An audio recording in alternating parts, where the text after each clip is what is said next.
Hey everybody, how you doing? It's Bruce here with Traveling with Bruce. If you've ever visited the Cayman Islands, you probably recognize this picture right here, this scene. This is the typical scene of passengers coming off cruise ships.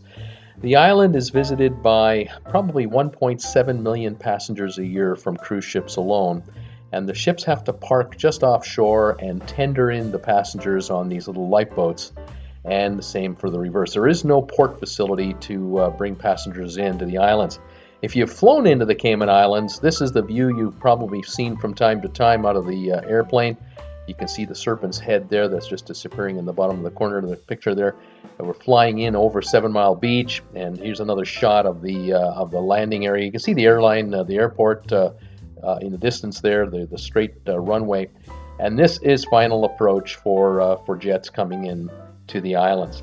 The island has got an interesting problem. It's paradise, there's no doubt about it. There's a lot of money here, there's a lot of opportunity here, but they've got growing problems. The island has 35,000 permanent residents. It has millions of tourists a year coming to visit it, and millions more that would love to come and visit it if the price was right. Business interests on the island vary from finance, offshore finance, banking, insurance, to tour operators, hoteliers, you name it. And the cruise business accounts for 24% of the gross domestic product of Cayman Islands. So a quarter of the island's wealth comes from cruise ship passengers. And you can see here how the cruise ships have these tenders coming and going, taking the passengers to shore.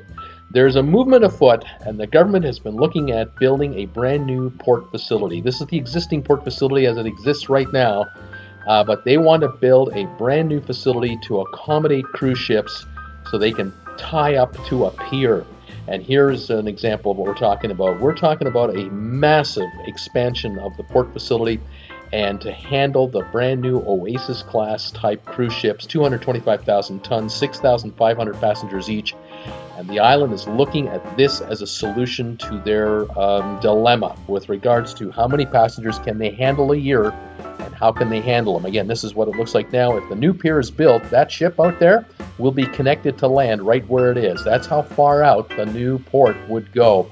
A lot of the islanders don't want it. They want it just the way it is. They would rather leave the island the way it is and even restrict cruise ship passengers coming in, because right now 1.7 million is almost too much. The island does get hit with storms once in a while. This is the after effect of a hurricane.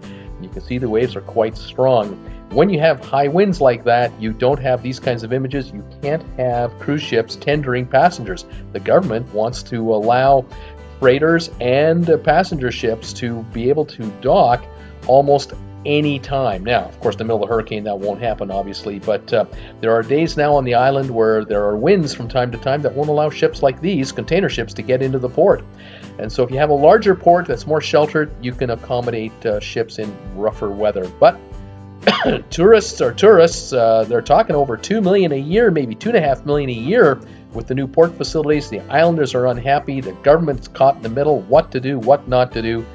We'll follow this story and see what happens. We'll probably know in the next year or so what the decision is going to be and whether this will ever go ahead, and we'll follow it from here. Anyway, this is Bruce with Traveling with Bruce. Thanks for joining me today. Join me Monday to Friday live at 5 o'clock in the afternoon Eastern Time, Saturdays at 2 Eastern.